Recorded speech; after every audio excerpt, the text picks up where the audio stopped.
Cada año, en el mundo, se crean miles de millones de metros cuadrados de chapa de madera. Un material tan fino como un pétalo, que esconde en su interior la fuerza y la belleza de bosques enteros. Imagina, de un solo tronco, se puede obtener una superficie suficiente para cubrir un campo de fútbol. Por eso esta industria está valorada en más de 40.000 millones de dólares anuales. Pero, ¿qué hay detrás de esta cifra? ¿Cómo un árbol común pasa por tratamientos de spa, túneles de fuego y un encuentro con cuchillas tan afiladas como un bisturí para convertirse en muebles de lujo? ¿Y qué descubrimiento oculto te hará ver para siempre de otra manera esta fina lámina de madera? Mira con atención. Al final descubrirás un secreto que casi nadie conoce.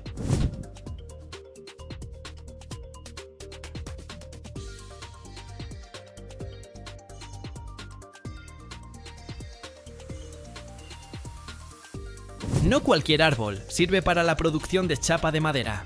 Deben ser árboles perfectamente rectos, altos, con un gran diámetro de tronco y, lo más importante, sin nudos, grietas u otros defectos en una altura considerable. Cada nudo es una cicatriz que rompería el patrón ideal. Por eso, para la chapa, se eligen los mejores ejemplares de roble, fresno, arce, nogal, cerezo y otras especies valiosas. Cuando un tronco tan perfecto llega a la fábrica, no se envía directamente a la cuchilla. Le espera un spa industrial. Los troncos se sumergen en enormes piscinas de agua caliente o se colocan en cámaras especiales donde se les inyecta vapor caliente. Esto no es por limpieza. Este proceso, que dura de varias horas a varios días, a una temperatura de unos 100 grados Celsius, hace dos cosas importantes. Ablanda la madera, haciéndola más plástica, y dócil para el corte, y cambia su color, haciéndolo más intenso y uniforme.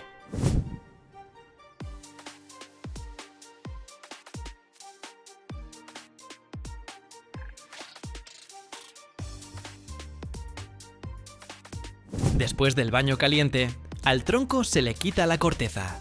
Una máquina especial corta la áspera cubierta exterior, dejando al descubierto el tronco limpio. Y aquí comienza el momento más crucial antes del gran espectáculo: el centrado. El tronco se sujeta en una máquina y un operario, con la ayuda de láseres, encuentra su eje de rotación ideal. Esto es críticamente importante. Un centrado correcto permite obtener la máxima cantidad de chapa de calidad y el mejor patrón.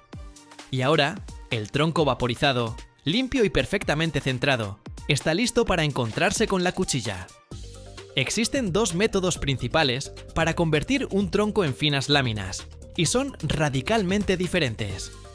El primero, el más común para la producción en masa, se llama desenrollado. Imagina un lápiz gigante en un sacapuntas gigantesco.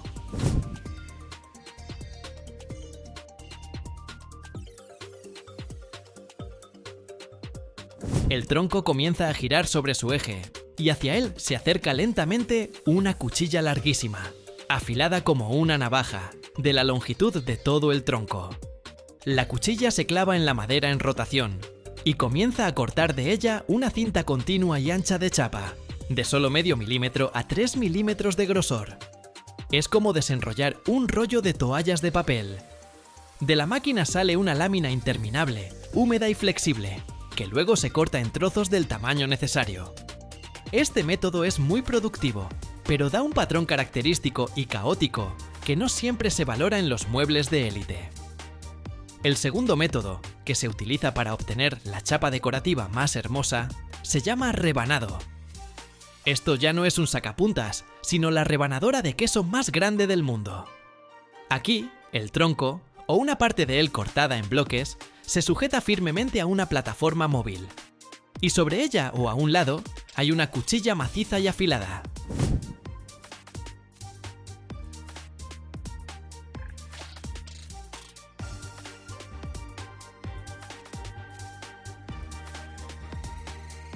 La plataforma con la madera se mueve hacia adelante y hacia atrás, o hacia arriba y hacia abajo, y en cada pasada, la cuchilla corta de ella una única lámina de chapa perfectamente plana.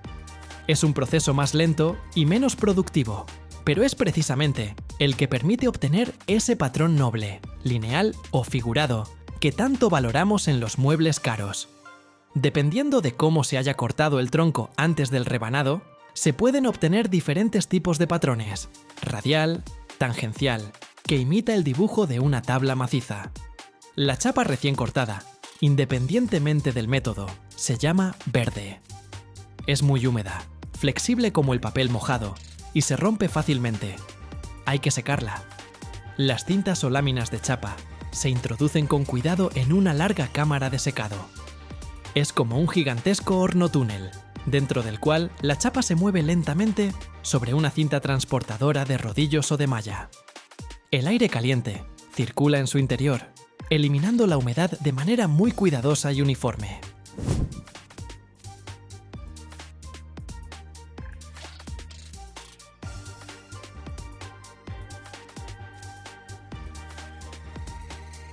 El proceso se controla estrictamente, ya que un secado demasiado rápido haría que la chapa se agrietara o se ondulara. En pocos minutos, la lámina húmeda y blanda se convierte en un material seco, un poco quebradizo, pero estable. Después del secado, las láminas de chapa tienen bordes irregulares. Se apilan en altas pilas y se envían bajo una guillotina gigante. Una cuchilla afilada baja con fuerza y, de un solo movimiento, corta las irregularidades, creando bordes perfectamente rectos. Ahora las láminas están listas para la etapa más importante, donde ya no trabajan las máquinas, sino personas con un ojo entrenado. Es la clasificación. Los especialistas examinan cuidadosamente cada lámina, evaluando su color, patrón, la presencia de defectos, y las organizan en paquetes según su grado. Es un trabajo muy minucioso, ya que de él dependen el precio y el propósito de la chapa.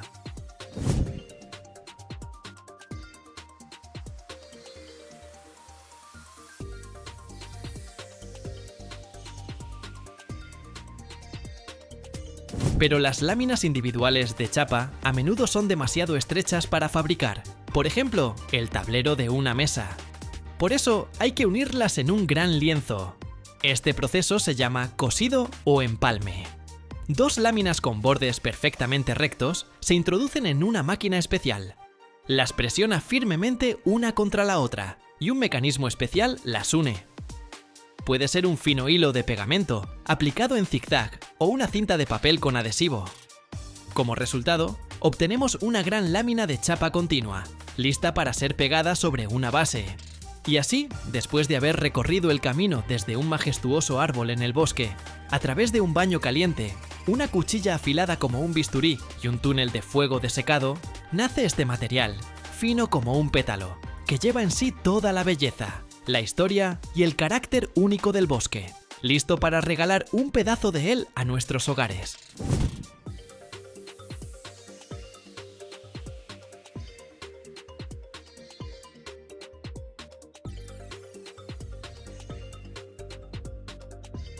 El mercado mundial de la chapa de madera es una industria gigantesca que mueve más de 40.000 millones de dólares al año.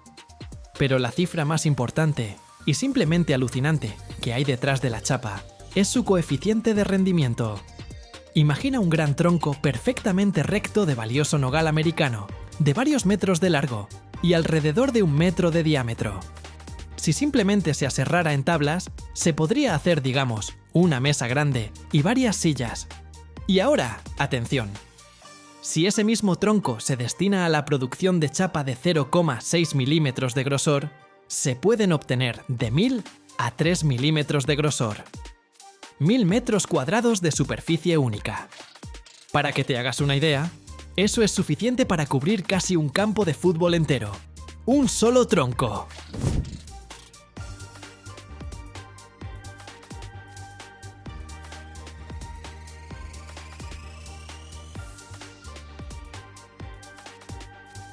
El uso de chapa de madera reduce la necesidad de talar especies de árboles valiosos en un 98% en comparación con la producción de muebles de madera maciza.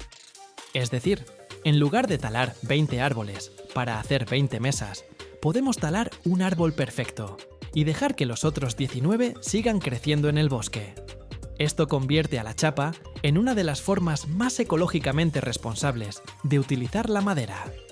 Así que esos miles de millones de dólares no son solo dinero, son la prueba de que la belleza y la racionalidad pueden ir de la mano, permitiéndonos disfrutar de los patrones únicos de la naturaleza, sin causarle un daño irreparable.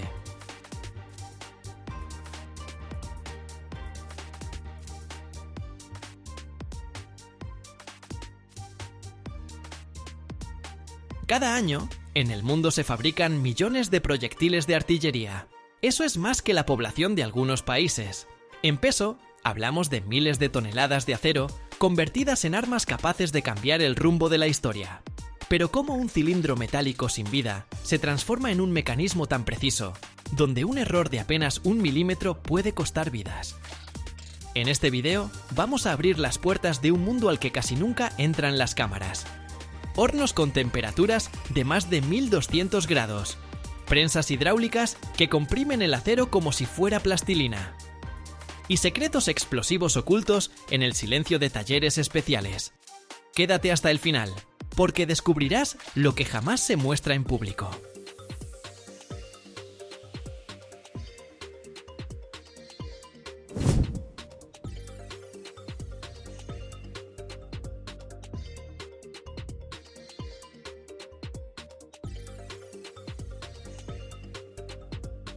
Todo comienza con el metal. A la planta llegan bloques especiales de acero aleado de alta calidad, llamados blooms. Son cilindros largos y perfectamente redondos, cada uno con un peso de cientos de kilos. Ese esqueleto será la base del proyectil. El primer paso es cortarlos en cilindros más cortos, cada uno destinado a convertirse en un proyectil. Es como cortar una salchicha, solo que aquí la herramienta es una sierra gigante que muerde el acero con chispas y rugidos. Luego tenemos esas pesadas rodajas de acero. Lo siguiente es el bautismo de fuego. Las envían a un horno de inducción, que es básicamente un microondas de alta tecnología para metal. Campos electromagnéticos atraviesan el acero y lo calientan desde dentro. En minutos, el metal frío y gris se convierte en una masa brillante, plástica, incandescente, a más de 1200 grados Celsius.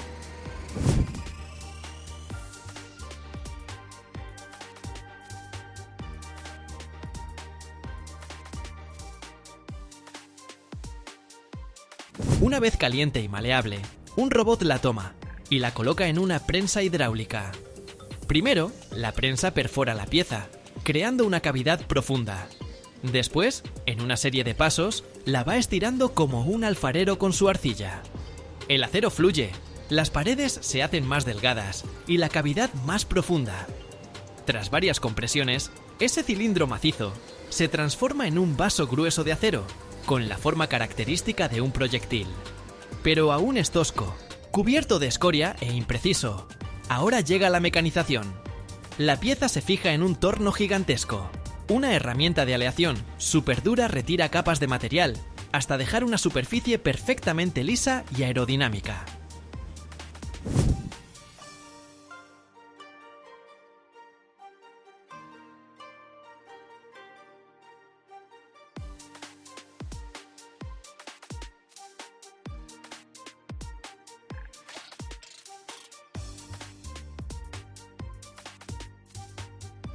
El torno controlado por computadora da forma al proyectil con precisión de centésimas de milímetro. En la parte trasera se tallan ranuras especiales para el anillo de conducción y en la delantera una rosca perfecta para el detonador. Sin embargo, el proyectil aún es blando. Para resistir el disparo necesita endurecerse. Se calienta de nuevo en un horno a unos 850 grados y luego se sumerge bruscamente en agua o aceite. Ese es el temple. El acero se vuelve duro, pero frágil. Para eliminar esa fragilidad, se realiza un revenido. Se calienta otra vez, a menor temperatura, y se enfría lentamente. Así el cuerpo del proyectil queda increíblemente fuerte, capaz de soportar la presión brutal de los gases de pólvora, pero con la suficiente tenacidad para no romperse en el cañón.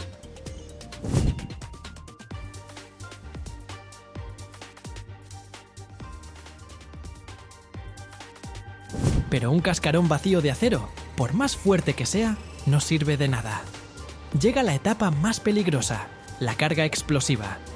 En un taller aislado y muy protegido, se llena con explosivos como el TNT o sus mezclas. Normalmente es sólido, en forma de escamas o gránulos amarillentos. Para introducirlo, se derrite en calderas especiales con camisa de vapor, que aseguran un calentamiento lento y controlado. La temperatura se vigila grado a grado, porque un exceso podría ser fatal. Los cuerpos de los proyectiles, perfectamente limpios, se colocan en filas y se llenan con el explosivo líquido. El proceso es lento para evitar burbujas de aire, que harían inestable la detonación. Luego, los proyectiles se enfrían durante horas hasta que la carga solidifica en un bloque uniforme, sin grietas ni huecos.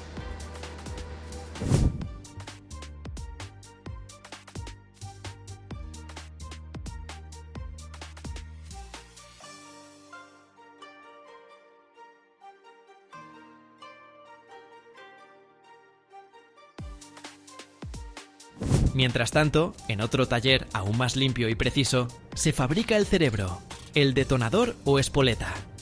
Es un mecanismo diminuto, pero extremadamente complejo, que requiere la precisión de un relojero.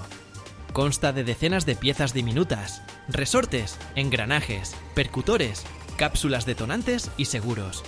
Su misión es ser absolutamente seguro en transporte y al disparar, pero activarse en el instante exacto, al impacto, en el aire o tras cierto tiempo. El ensamblaje se hace en condiciones casi estériles, donde ni una mota de polvo puede estropearlo. Llega el montaje final. En la parte trasera del proyectil se coloca por presión el anillo de conducción, hecho de cobre u otro metal blando. Su función es encajar en las estrías del cañón, dar rotación al proyectil y evitar fugas de gases.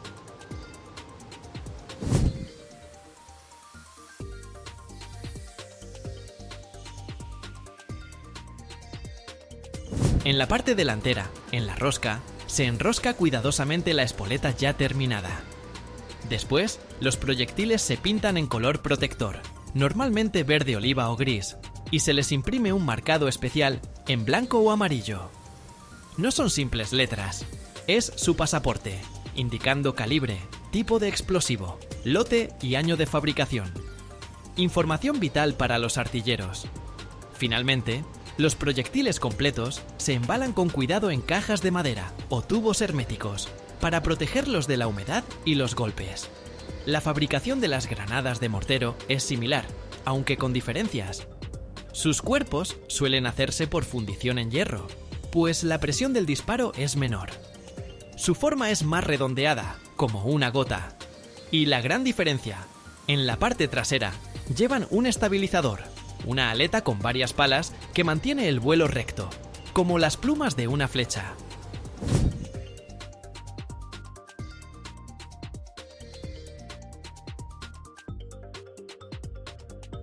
Entre esas aletas se colocan cargas adicionales de pólvora en pequeñas bolsas, como rosquillas, que permiten ajustar el alcance.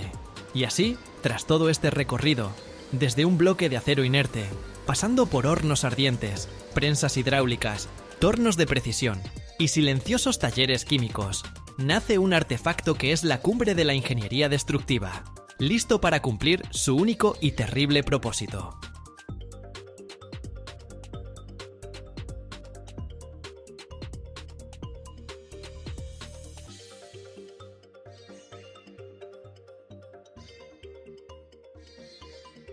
Cada segundo, en todo el mundo, se encienden cientos de motores, desde coches hasta aviones. Y cada uno de ellos tiene un corazón de metal.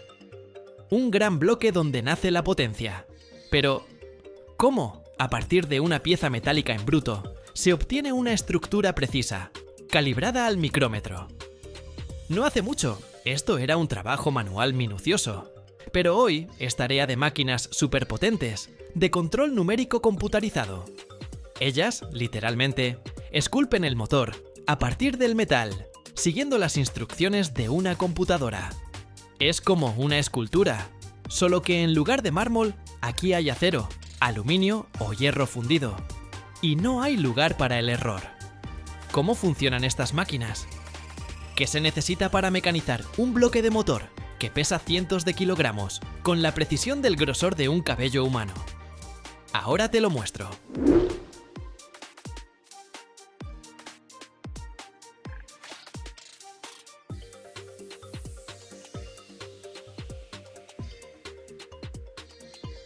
Antes de dar forma a las piezas de acero en bruto, bajo gran presión en las prensas hidráulicas, es obligatorio calentarlas a una temperatura específica. Esto facilita enormemente el proceso de deformación del metal y asegura una alta calidad en los productos. Esta etapa es clave en la tecnología de forja y estampado de metales. Para las piezas de acero en bruto, lo más común es calentarlas a una temperatura dentro del rango de los 1300 grados Celsius, lo que corresponde a la forja en caliente. A esta temperatura, el acero pasa a un estado plástico, se vuelve más dúctil para la deformación, lo que permite formar piezas complejas sin grietas ni defectos. La temperatura de calentamiento depende de la marca del acero, del tamaño y la forma de la pieza en bruto, y también del tipo de procesamiento posterior.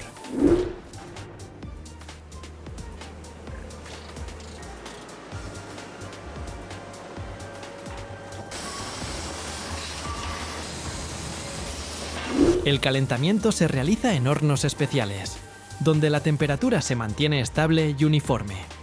Las piezas en bruto se colocan en el horno, donde el calor primero se transfiere a las capas superficiales del metal y luego penetra gradualmente hacia el interior de la pieza.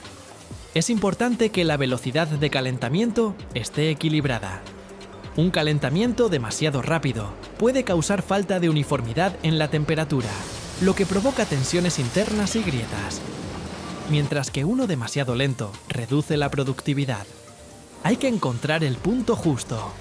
La velocidad óptima de aumento de temperatura para piezas de acero suele ser de 50 a 100 grados Celsius por hora, lo que asegura un calentamiento uniforme y la formación de la estructura metálica deseada. La duración del mantenimiento a la temperatura establecida depende del tamaño de la pieza en bruto.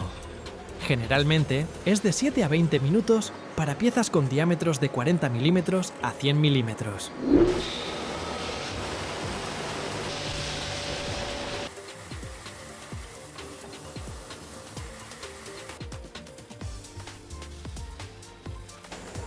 Una vez alcanzada la temperatura necesaria, la pieza en bruto se mantiene en el horno para que el calor se distribuya uniformemente por todo el volumen del metal. Esto permite evitar diferencias de temperatura entre la superficie y el núcleo, que podrían causar tensiones térmicas y grietas durante la deformación. El metal calentado se vuelve más plástico y menos propenso a romperse. Esto permite aplicar fuerzas menores para darle forma, reducir el desgaste de las herramientas y aumentar la precisión en la fabricación de las piezas. Además, la forja en caliente favorece la formación de una estructura de grano fino en el metal, lo que mejora sus propiedades mecánicas, resistencia, tenacidad al impacto y resistencia a la fatiga. Después del calentamiento, la pieza en bruto se transporta rápidamente a la prensa hidráulica para que no se enfríe por debajo de la temperatura de plasticidad. El tiempo de transporte y la temperatura de la superficie antes de iniciar la deformación se controlan, para evitar la aparición de grietas y defectos.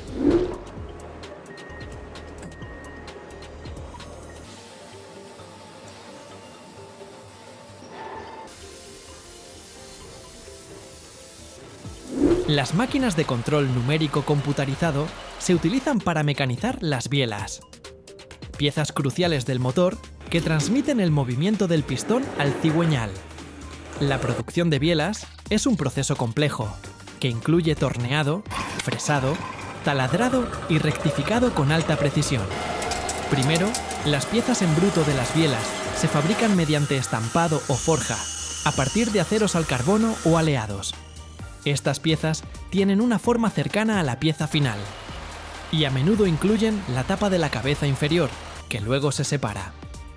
En los tornos se realiza el desbaste y el acabado del cuerpo y las cabezas de la biela. Después se taladran los agujeros de centrado, los agujeros para los pernos de biela y otros agujeros tecnológicos. con una precisión de hasta 1/5 parte de milímetro. ¡Increíble! Mediante fresado se mecanizan las superficies de unión de la tapa y el cuerpo. Y con el rectificado se acaban las superficies hasta obtener la rugosidad necesaria que asegura un funcionamiento suave y la durabilidad de la pieza.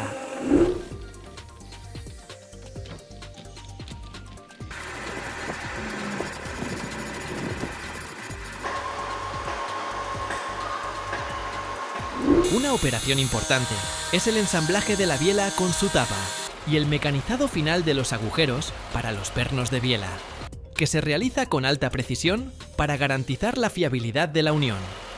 El mecanizado de engranajes de aluminio, usando máquinas de control numérico, computarizado también es una actividad muy común en la industria manufacturera. Se elige el aluminio como material para engranajes por su ligereza, buena maquinabilidad y resistencia a la corrosión, lo que hace que estas piezas sean ideales para muchas industrias, como la ingeniería mecánica, la aviación, la automoción y la robótica. Antes del mecanizado, las piezas en bruto de los engranajes de aluminio se fabrican por diferentes métodos: forja, fundición o extrusión. La forja asegura una alta densidad y resistencia del metal. La fundición permite obtener formas complejas. Y la extrusión produce perfiles largos con una estructura uniforme.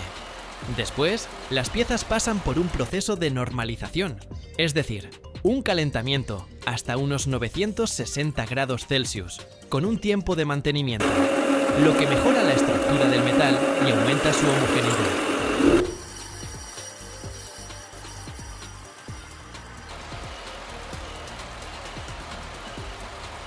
El mecanizado de engranajes en las máquinas de control numérico computarizado es un proceso sustractivo, donde se elimina el exceso de material de la pieza en bruto mediante herramientas de corte controladas por computadora. Gracias al control numérico computarizado, la máquina realiza operaciones complejas con alta precisión, lo que permite obtener un perfil de diente perfecto, dimensiones exactas y tolerancias estrictas. Las operaciones principales incluyen el torneado, el fresado de los dientes, el taladrado y mandrinado de agujeros, el rectificado y el bruñido, honing. Para los engranajes, la precisión de los parámetros es crítica. Módulo del diente, ángulo del perfil, espesor del diente, diámetro de la rueda, concentricidad del agujero y la corona dentada.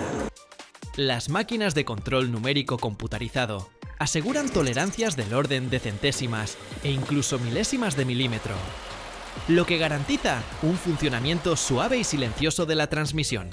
Después del mecanizado, las piezas pasan por un control de calidad usando máquinas de medición, por coordenadas y dispositivos especiales para verificar el perfil de los dientes. Esto permite detectar y corregir cualquier desviación.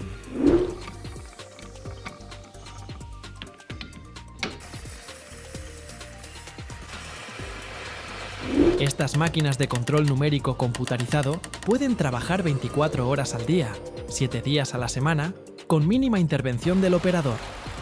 Se reconfiguran fácilmente para fabricar diferentes tipos de engranajes. La fabricación de piezas puede comenzar sin grandes inversiones iniciales. La facilidad de corte del aluminio y su alta conductividad térmica permiten evitar el sobrecalentamiento de la herramienta y la pieza. Los engranajes de aluminio se usan en automóviles para transmisiones ligeras y mecanismos auxiliares, también en la industria aeroespacial, la robótica, los electrodomésticos y en el sector energético. La calidad de un engranaje comienza con la verificación del material. Las aleaciones de aluminio, su composición química y propiedades mecánicas que influyen en la durabilidad y resistencia. Después de mecanizar los dientes, se realiza el achaflanado, biselado, en la cresta y los extremos de los dientes, lo que evita el contacto brusco entre piezas durante el funcionamiento. Se miden los parámetros de los dientes, el diámetro, el ancho de la corona dentada, la concentricidad de los agujeros, el alabeo de las caras. Todo medido al detalle.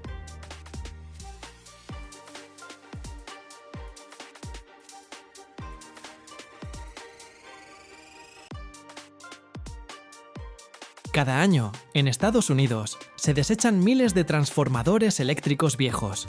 Esos gigantes de acero que durante décadas suministraron energía a casas, hospitales, fábricas. Pero pocos saben que dentro de muchos de ellos se esconde una verdad explosiva.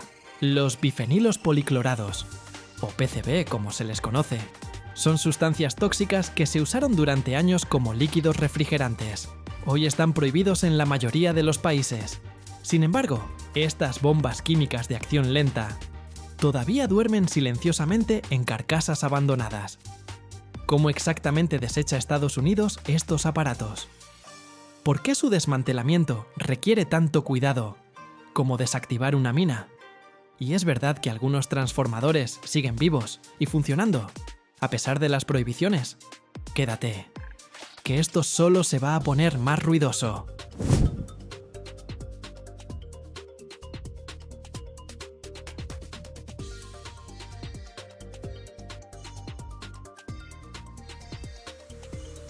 Los bifenilos policlorados, los PCB, se usaban en los transformadores eléctricos como líquidos refrigerantes y aislantes.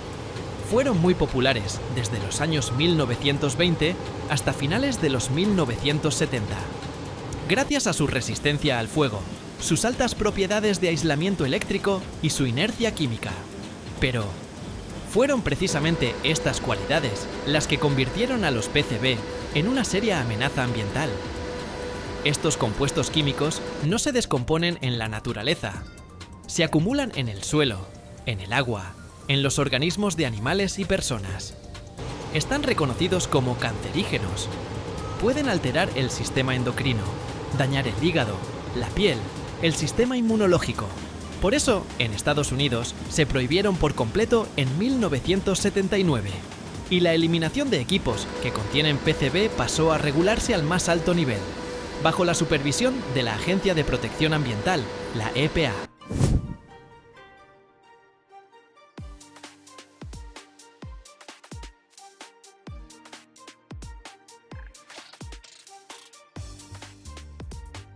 Si el transformador todavía está conectado, o si es demasiado complicado y peligroso moverlo sin una revisión previa, los especialistas van hasta el lugar. Toman una muestra del líquido, generalmente aceite, usando una bomba especial o una jeringa a través de una válvula de servicio del transformador. Esta muestra luego se envía al laboratorio para analizar el contenido de PCB. Si el transformador ya está fuera de servicio o sin energía, se desmonta, se embala herméticamente y se transporta a un punto de eliminación certificado o a un laboratorio, donde se realiza el análisis.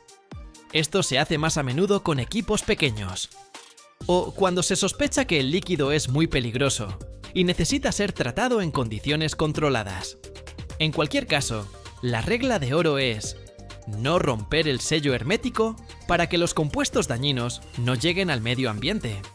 Por eso, el proceso está estrictamente regulado, desde el tipo de contenedores hasta el etiquetado y los protocolos de seguridad. Máxima precaución.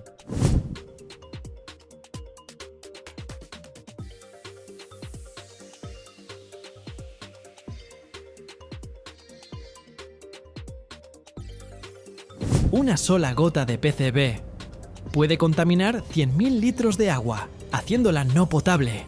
Imagínate.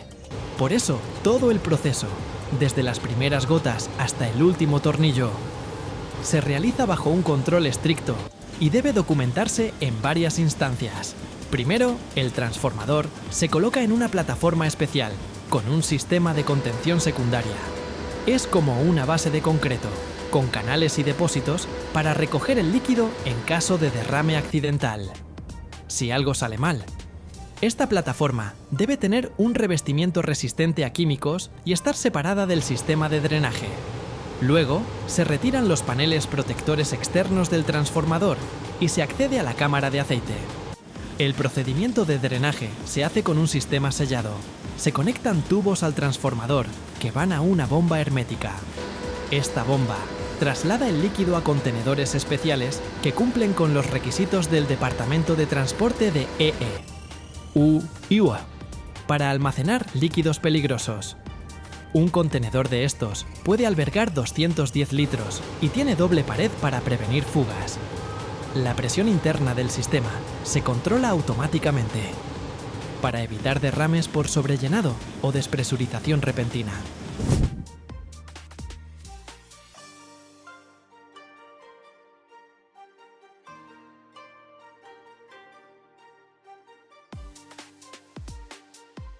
En promedio, un transformador viejo contiene entre 100 y 600 litros de aceite. Y si está contaminado con PCB, todo ese volumen se considera tóxico. Un nivel de contaminación superior a 50 partes por millón, 50 ppm, se clasifica como material tóxico con PCB y requiere una eliminación especial. Los contenedores, justo después de llenarse, se cierran herméticamente, se etiquetan y se pesan.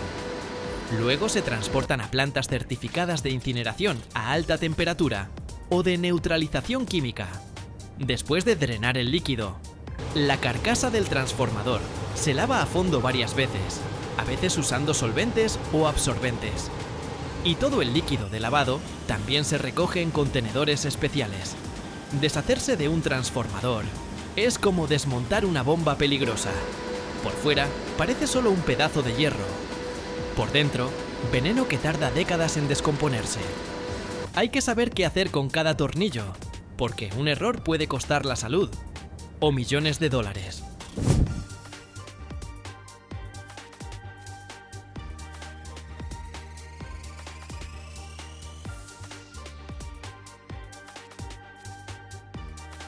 Bueno, el transformador ya está vacío, sin el líquido venenoso dentro. Los químicos dañinos se drenaron, los contenedores se los llevaron. Ahora queda una caja enorme de metal, bobinas, cables y un montón de cosas más.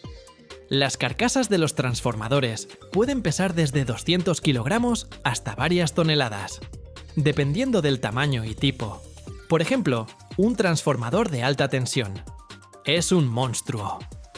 El desmantelamiento empieza por quitar los restos de aislamiento, desatornillar los paneles exteriores, sacar las bobinas de cobre o aluminio, extraer el núcleo. Todo esto lo puede hacer un equipo de 2 o 4 personas. Y una grúa si el transformador es grande. Algunas partes se cortan, con una amoladora, un soplete de gas o una prensa industrial. Pero siempre con equipo de protección, porque los residuos de PCB podrían haberse absorbido en el metal o el caucho. Hay que tener cuidado. Una vez que el transformador está despedazado, todo se clasifica por fracciones.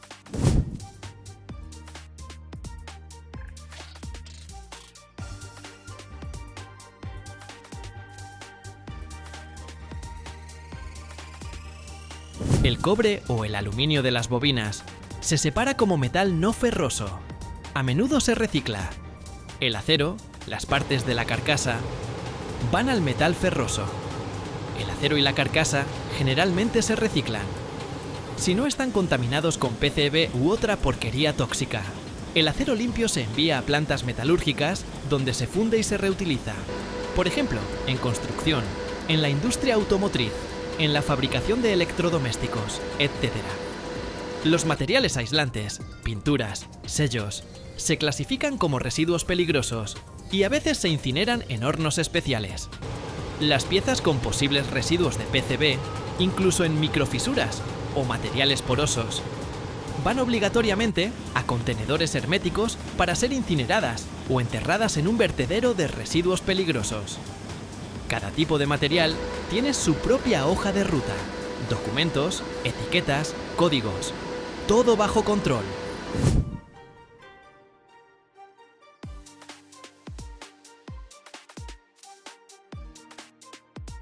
Todo lo que queda después del desmantelamiento y la clasificación se transporta a instalaciones certificadas.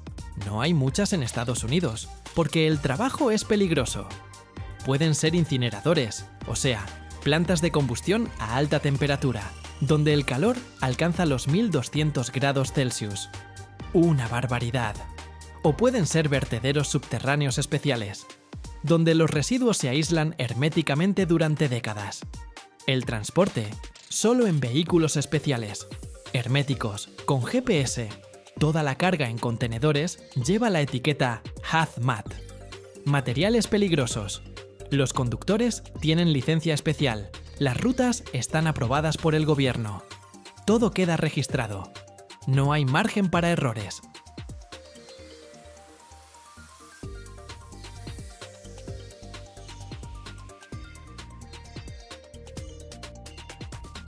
$2.000 millones de toneladas de basura cada año. Imagínatelo.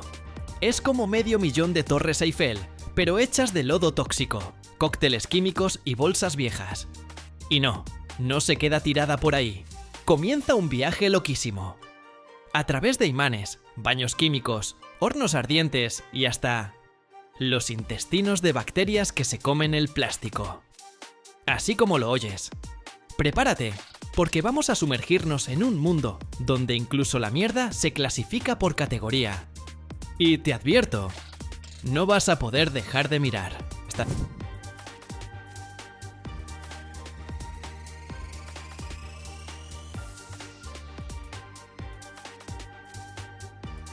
Todo empieza cuando en una fundición alguien se pasa un poco y se generan unas 10 toneladas de escoria que ya no sirven para nada.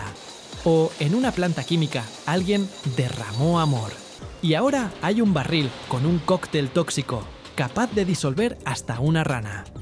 Todo eso se envía a reciclaje.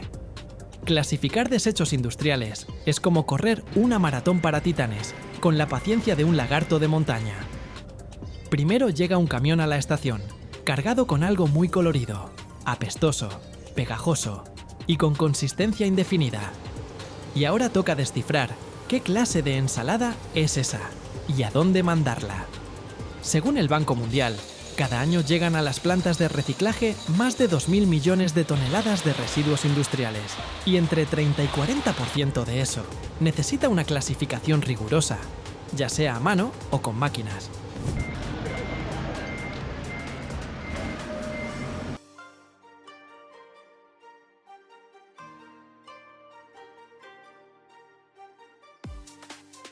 Al inicio del proceso, los residuos pasan por un control de calidad manual. Técnicos con equipo de protección separan lo que no se puede reciclar o lo que representa un peligro especial. Baterías, bidones con tóxicos, materiales explosivos. Sí, eso también aparece. Alrededor del 15% de los residuos se selecciona a mano antes del procesamiento automático. Es un trabajo pesado. Un operador puede clasificar hasta 2 toneladas por turno, dependiendo del tipo de material. Después entran las máquinas. Imanes extraen hierro y acero. Separadores por inducción detectan metales no ferrosos. Escáneres ópticos con luz infrarroja y ultravioleta separan plástico, vidrio y madera.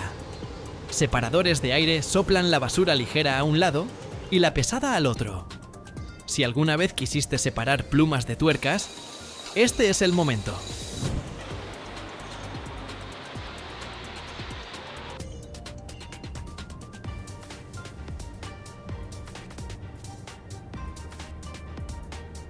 Las cribas vibratorias filtran partículas pequeñas, como tamizar harina, pero con químicos y polvo metálico. Una línea automática moderna puede procesar hasta 100 toneladas por hora. Y los complejos grandes. Más de 700.000 toneladas al año.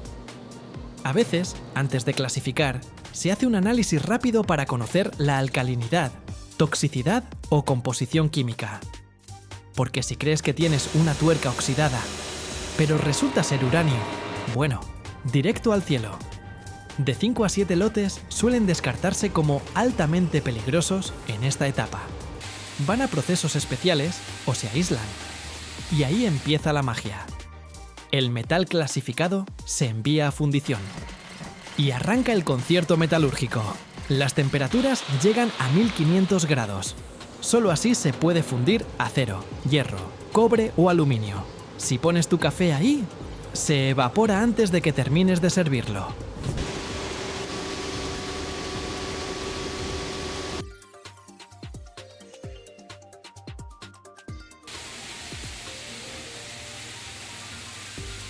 En hornos colosales se lanzan toneladas de chatarra, y a cambio se obtiene una masa incandescente que luego se transforma en tubos, vigas, piezas de autos, incluso electrodomésticos. Es un proceso costoso en energía, pero súper eficiente. Cerca del 95% de los metales pueden reutilizarse sin perder propiedades. Ayer era un tornillo viejo de un puente, mañana parte de un auto eléctrico. Reencarnación metalúrgica, papá. Y los residuos químicos. Eso es lo que queda cuando en el laboratorio alguien dijo: ¡ups! Ácidos, solventes, derivados del petróleo, pinturas, reactivos. No solo huelen feo, también pueden destruir ecosistemas enteros. De una tonelada de desechos tóxicos se pueden obtener hasta 700 kilos de material seguro, listo para ser enterrado o usado como relleno técnico. Y lo que no se puede, se encierra y se guarda, como el rencor con el vecino, lejos y por mucho tiempo.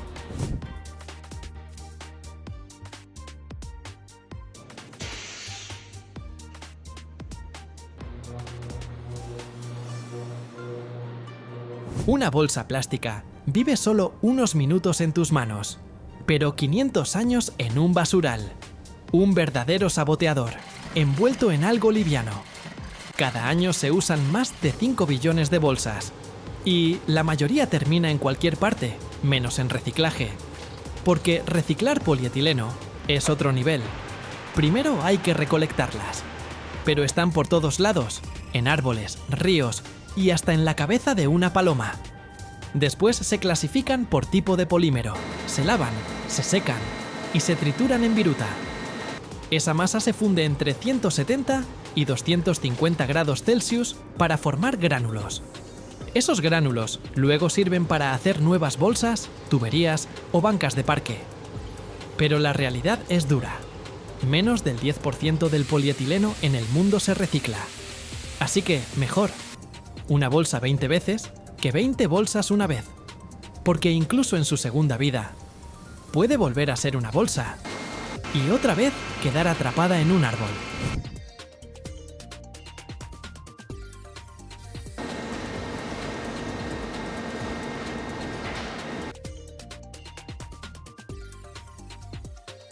Ahí mismo también se reciclan botellas plásticas, palets gigantes envueltos en film, con decenas de miles de botellas aplastadas.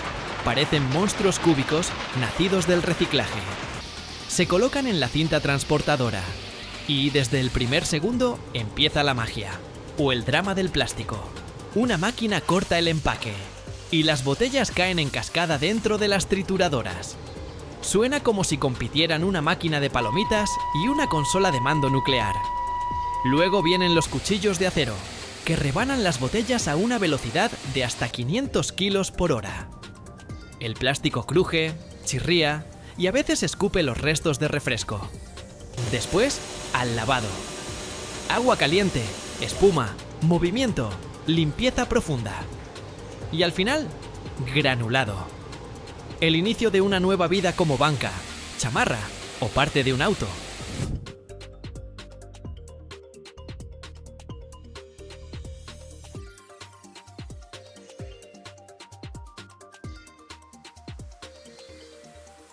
Mientras el plástico común tarda 500 años en descomponerse, los bioingenieros dijeron: ¿y si lo reducimos a unos días? Así nacieron enzimas que literalmente se comen el plástico.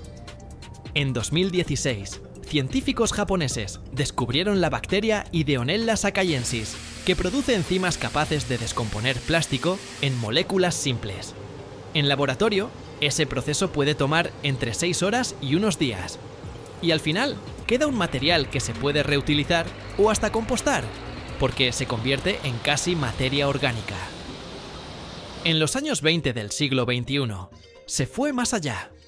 Se crearon enzimas sintéticas aún más rápidas, resistentes al calor y listas para reciclaje masivo. Y en Francia ya hay una planta llamada Carbios, que lanzó la reciclación enzimática de botellas plásticas a nivel industrial.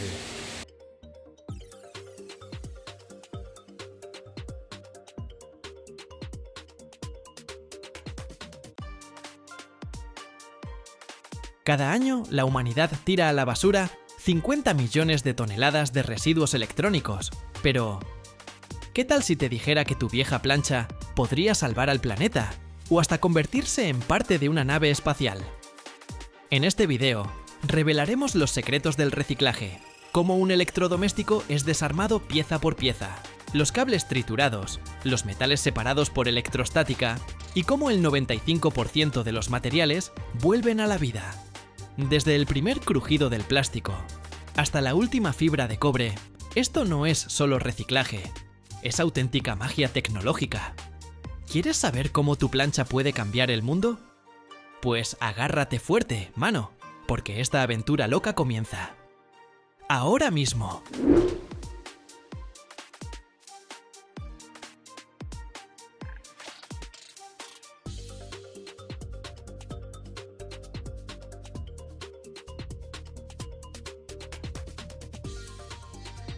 Igual que otros aparatos eléctricos, las planchas se reciben en puntos especiales de recolección de electrónicos. Ahí mismo las clasifican. Las que aún pueden repararse, las que sirven para piezas, y aquellas que irán directo al reciclaje completo. Las planchas gastadas, o que ya no funcionan, llegan a plantas especializadas, y justo ahí empieza el proceso de desmontaje. Cuando la plancha llega a la línea de desarme, los técnicos con guantes protectores realizan una revisión minuciosa. Algunas partes, como el elemento calefactor, pueden ser peligrosas debido a residuos eléctricos o sustancias tóxicas. Primero, retiran el cable eléctrico. Su aislamiento suele estar hecho de plástico sintético o caucho, y en su interior lleva alambres de cobre o aluminio. El plástico sintético es resistente, flexible e impermeable. Pero cuando se calienta o se quema, libera sustancias tóxicas como las dioxinas, dañinas para el medio ambiente y la salud humana. Por eso mismo, su reciclaje requiere métodos especiales.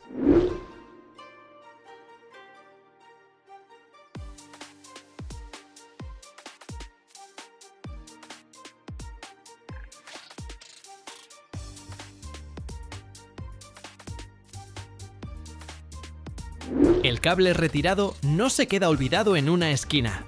No señor, va directamente a la línea de clasificación. Primero lo meten a una trituradora especial que lo corta en pedazos de 3 a 5 centímetros. Así es más fácil separar después el metal del aislamiento. Luego viene la separación de materiales, normalmente mediante métodos mecánicos o electrostáticos.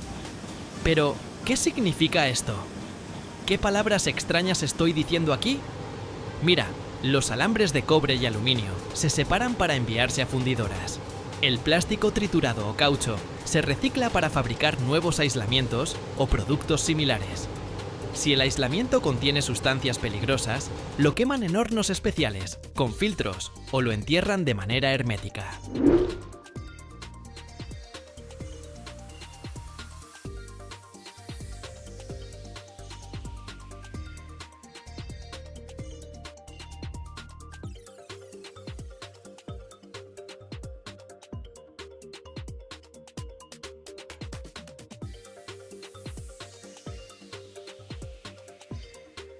La separación del cobre y aluminio de los cables triturados se hace en varias etapas. Después de cortar los cables en pedacitos, estos llegan al granulador. Es una máquina que muele los viejos cables en partículas aún más pequeñas, de 1 o 2 milímetros. Así el metal y el plástico se separan. La mezcla pasa entonces por un separador de aire. Una corriente levanta las partículas ligeras, mientras las más pesadas caen abajo. De esta forma, el plástico queda separado antes del proceso principal. Si hay componentes de acero, como mallas o fibras reforzantes, estos son retirados por imanes. Pero aquí hay un problema. El aluminio y el cobre quedan juntos, mezclados. ¿Y ahora qué? Pues bien, estas partículas metálicas llegan a un tambor metálico cargado de alto voltaje. Como el cobre tiene propiedades eléctricas diferentes al aluminio, las partículas reaccionan diferente a la carga electrostática, saltando hacia lados opuestos y cayendo en contenedores separados.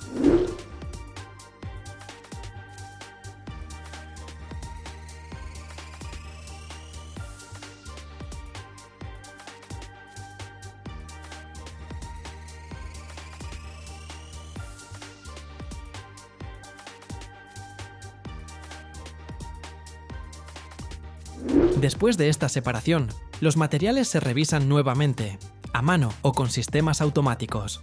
El cobre, que alcanza una pureza del 99%, se funde a 1084 grados Celsius para fabricar nuevos cables. El aluminio se derrite a 660 grados, convirtiéndose en nuevas piezas o carcasas para aparatos electrónicos. Gracias a esto, se recicla hasta el 95% de los metales de los cables. ¿Sabes lo que significa? Menos extracción de materias primas. ¡Increíble! Mientras tanto, la carcasa de la plancha se desmonta. Puede ser de plástico o metal, según el modelo. Un técnico con guantes sujeta firme el aparato sobre una mesa cubierta por finas virutas metálicas, recuerdos de otros dispositivos desarmados. Un destornillador automático se acerca con un suave zumbido hacia el primer tornillo. Su punta encaja perfectamente, gira velozmente, y el tornillo sale disparado, tintineando al caer en un recipiente especial.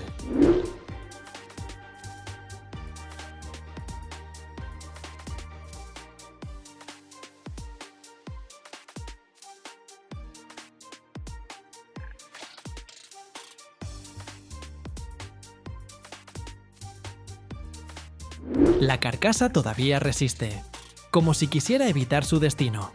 Pero las manos del técnico, curtidas por miles de planchas, saben exactamente cómo vencerla.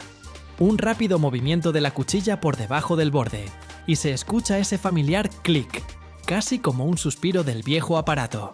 El plástico cruje, cede y finalmente se separa en dos mitades, revelando las entrañas del dispositivo. Si la carcasa es metálica, los sonidos cambian. Tornillos más pesados. Un resonante golpe del metal deslizándose sobre la mesa. A veces se necesitan tenazas especiales. Las cuchillas penetran el metal fino, dejando bordes irregulares brillando bajo las luces. Al fin, la cubierta está fuera, y lo que parecía una pieza sólida y resistente, ahora luce indefensa, mostrando sus componentes internos listos para la siguiente etapa del desarme. Al retirar la carcasa, aparece el corazón del aparato, la placa electrónica y el elemento calefactor, conectados por una red de finos cables. Como venas, estos cables alimentaban el electrodoméstico en su vida anterior.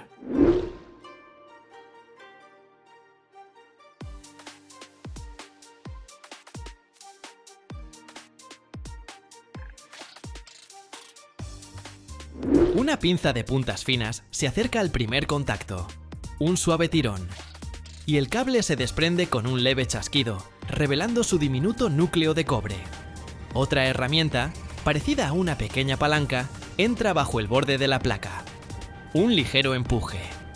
Y la placa sale arrancada de su lugar, dejando atrás una telaraña de conectores y sujetadores.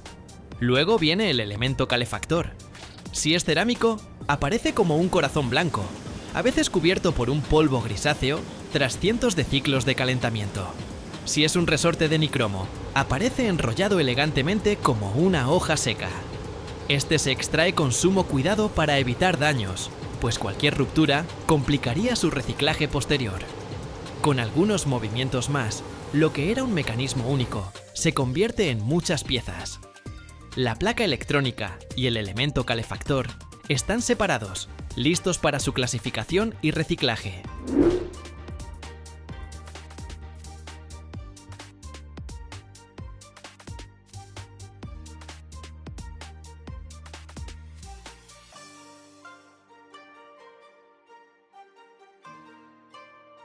La última parte aún unida es la base de la plancha.